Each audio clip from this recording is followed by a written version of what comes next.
এই রে, বেলা উঠে গেল, এখনো তো রান্না করতে যাওয়া হলো না। ধুর, এত কম সময় কি এত কাজ করা যায়? সেই সাত সকালে উঠেছি, এ কাজ ও কাজ করেই যাচ্ছি, কাজই শেষ হচ্ছে না। আবার রান্না একটু দেরি হলে তো চেঁচায় চিল্লায় বাড়ি মাথায় করবে।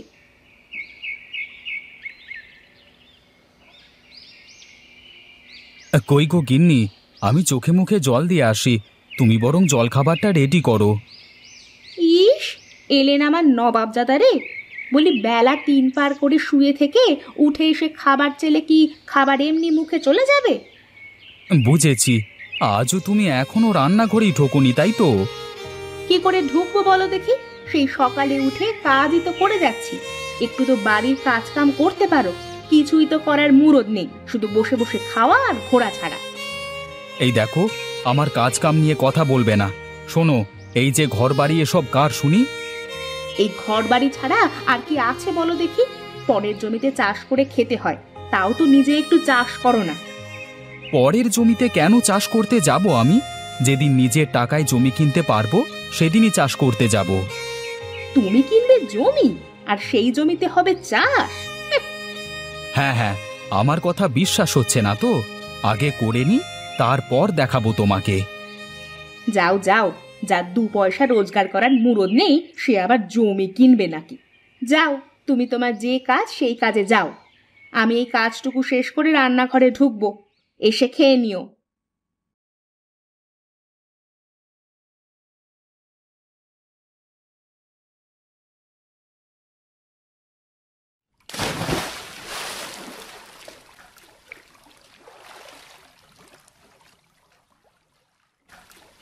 কিরে মহেশ, তোর মুখ দেখে মনে হচ্ছে সকাল সকাল বউ তোর মুখে কালি মাখিয়ে বের করে দিয়েছে।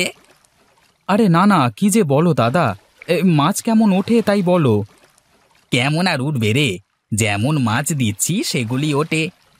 এক কাজ করতে পারো দাদা, তুমি তোমার পুকুরে বড় বড় রুই কাতলা মাছ ছাড়তে পারো। এসব মাছ কি আবার সাপে পোকায় খায় না? বলি, আমাকে জ্ঞান না দিয়ে আগে নিজে করে দেখা। কিছুই তো করতে দেখি না, মুখে শুধু পটর পটর করে বেড়াস, যত সব। এই জন্যই তো মানুষকে ভালো কথা বলতে নাই গো। ভালো কথা বললে মানুষ মনে করে কি নাকি। থাক থাক, তোর এসব ভালো কথা শোনা লাগবে না আমার। তুই এখন যা তো দেখি, আমাকে আমার কাজ করতে দে। হায় রে দুনিয়া, আজকাল ভালো কথার দাম নেই। তোর তেরি।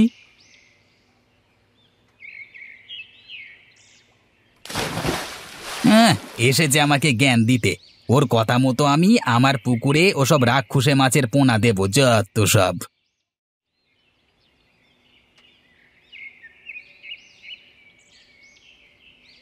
কি খুড়ো, এখানে একা একা বসে কি দেখো? আমাকেও একটু দেখাও। আমি যা দেখি তা তোকে কিভাবে দেখাবো বল?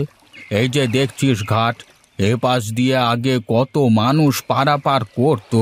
মাঝি ছিল, নৌকা ছিল, কিন্তু এখন নেই কেন? সে এক ঘটনা।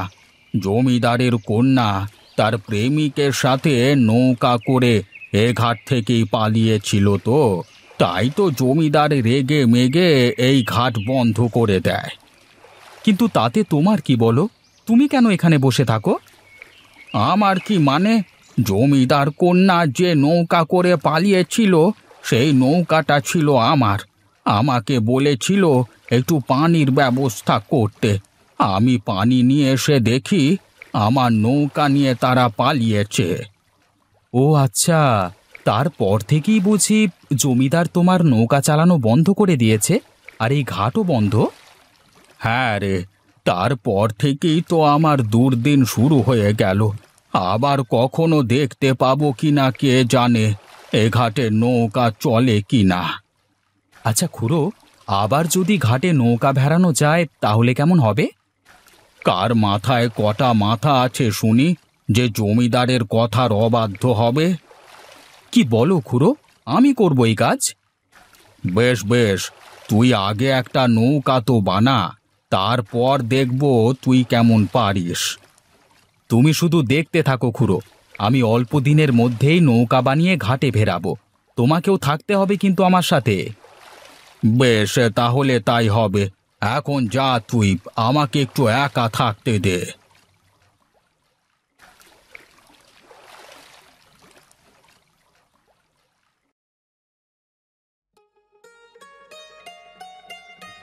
আরে মহেশ, কি খবর তোর? হঠাৎ কি মনে করে আমার কাছে? বাবু, একটা কথা বলতে এসেছিলাম। বেশ তো, বলে ফেল দেখি, কি বলবি? বাবু, আমি আমাদের গায়ের ঘাটটা আবার চালু করতে চাই। আমি নিজেই মাঝির কাজ করতে চাই। কিন্তু তুই তো জানিস, জমিদার মশাই শুনলে আস্ত রাখবে না। আমি জানি, আপনি বললে উনি কিচ্ছু বলতে পারবেন না, তাই তো আপনার কাছে আসা। আর আমার একটা কাজও মিলতো। শোন মহেশ, শুধু তোর জন্য আমি একটিবার চেষ্টা করে দেখতে পারি। অবশেষে একটা কাজ তো করতে চেয়েছিস তুই। বাবু, তাহলে আমি গিয়ে নৌকা তৈরির কাজটা শুরু করি। বেশ বেশ, গিয়ে দেখ কেউ তোর কাছে নৌকা বানানোর জন্য কাঠ বাঁশ দিতে চায় কিনা। যদি নৌকা বানাতে পারিস তাহলে আমার কাছে আসিস, কেমন? ঠিক আছে বাবু, তাই হবে। আমি নৌকা বানিয়ে তারপর আপনার কাছে আসব।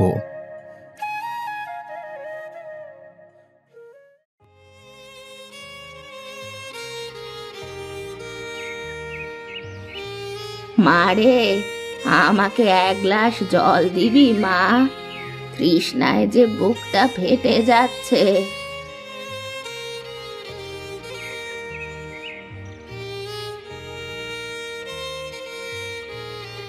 তোমার বাড়ি কোথায় বুড়িমা? এই রোদের মধ্যে তুমি কোথায় যাচ্ছ? আমার কোনো ঘর বাড়ি নেই রে মা, রাস্তায় রাস্তায় ঘুরি। যখন যেখানে একটু ঠাঁই পাই সেখানেই থেকে যাই। বেশ, তাহলে আজ তুমি আমার বাড়িতেই থাকো, কাল দরকার হলে যেখানে যাবার চলে যেও। তোকে যে কি বলবো রে মা, আমার শরীরটাও খুব একটা ভালো লাগছে না। ভাবছিলাম কোথাও একটু থেকে যাব আজ। তুই আমার মনের কথা কি করে বুঝলি রে মা? আমিও তো একদিন মা হব, আমারও তো মা ছিল, তাই আমি তোমার কষ্ট বুঝি বুড়িমা। তুমি এখানেই বসে বিশ্রাম করো, আমি রান্না শেষ করে নিই, তারপর দুজনে বসে গল্প করা যাবে।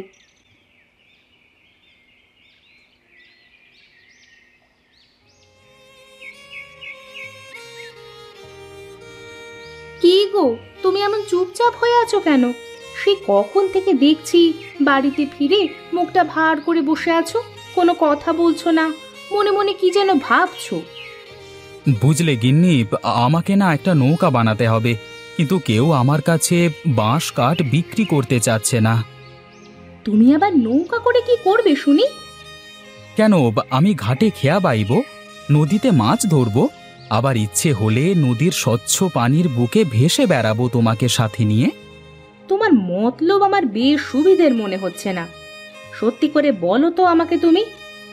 বুঝলে গিন্নি, আমার দ্বারা কিছুই হবে না, তাই ভেবেছি এখন থেকে নদীতে খেয়া বাইব। কিন্তু গ্রামের সব ঘাটেই তো খেয়া আছে, তুমি হুট করে ঘাট পাবে কোথায় শুনি? কেন, আমাদের ওই বটতলার ঘাটে। আমি প্রতাপবাবুর থেকে অনুমতি নিয়েই শুরু করব, কিন্তু আসল কথা হলো নৌকা বানায় কি করে।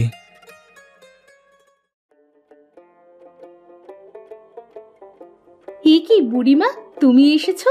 বসো বসো, ওখানে বিছানার ওপর বসো।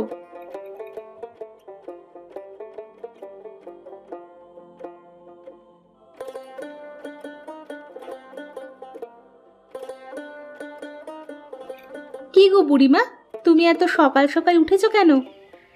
কি আর করবো রে মা, মাজার ব্যথায় সারা রাত ঠিক মতো ঘুমাতে পারিনি। কি কষ্ট, তাই তো ভাবলাম বাইরে একটু হেঁটে আসি। বেশ বেশ, তুমি তাহলে একটু হেঁটে এসো, আমি ততক্ষণে হাতের কাজটা শেষ করে রান্নাঘরে ঢুকি।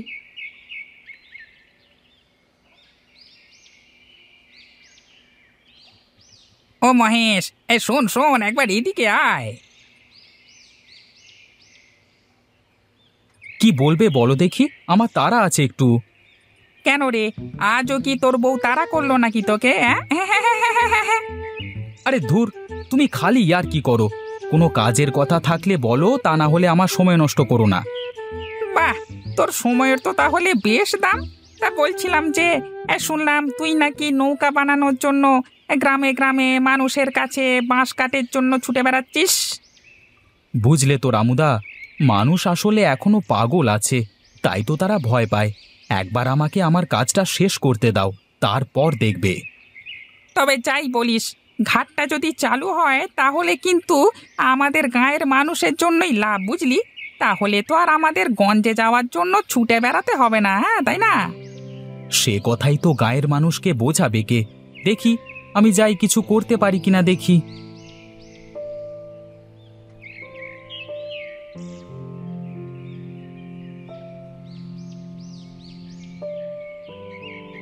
এ কি বুড়িমা, তুমি এ কি করছো? আমার তো আর সাধ্য নেই তোমাদের ঋণ শোধ করার। তোমার জন্য একটা বড় নৌকাও বানিয়ে দিতে পারবো না। তাই তো আমি চলে যাওয়ার আগে তোমাকে এই খড়ের নৌকাটা দিয়ে যাব। তুমি কি আমার সাথে ঠাট্টা করছো নাকি? আমার ঠিক মাথায় ঢুকছে না। না রে বাবা, আমি ঠাট্টা কেন করব? আমি সত্যি সত্যি তোমার জন্যই এই নৌকা বানাচ্ছি। দেখো গিন্নি, দেখো বুড়িমা কি করছে দেখো। হ্যাঁ, তা তো দেখতেই পাচ্ছি। বুড়িমা তোমাকে এই খড়ের নৌকাটা দিতে চায়। তার সামর্থ্য থাকলে তো সে তোমাকে একটা বড় নৌকা বানিয়েই দিত। এতদিন গাঁয়ের লোকে আমার সাথে মজা নিত, এখন ঘরের লোকও মজা নেওয়া শুরু করেছে। না, আমি আর এ বাড়িতেই থাকবো না। ধুত্তেরি। কই গো, একবার শুনে যাও তো, আমার কথাটা একবার শোনো।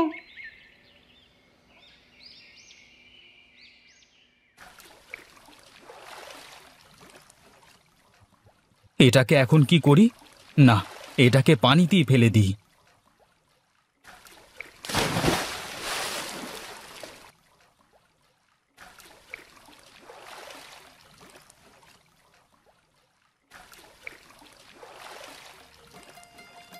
তুই তাহলে শেষমেশ নৌকা বানিয়ে ফেললি মহেশ? সত্যি বলতে তোর দম আছে রে মহেশ। যা যা, আজ থেকে এই ঘাট তোর। তুই এখন থেকে এই ঘাটের মালিক, বুঝলি?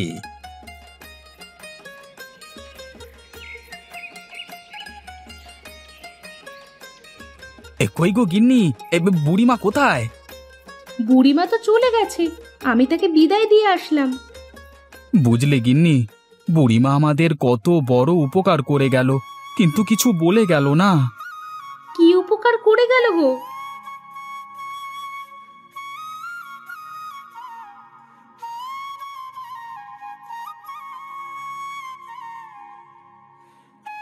এবার বুঝলে তো তাহলে বুড়িমা তখন কেন চুপ ছিল?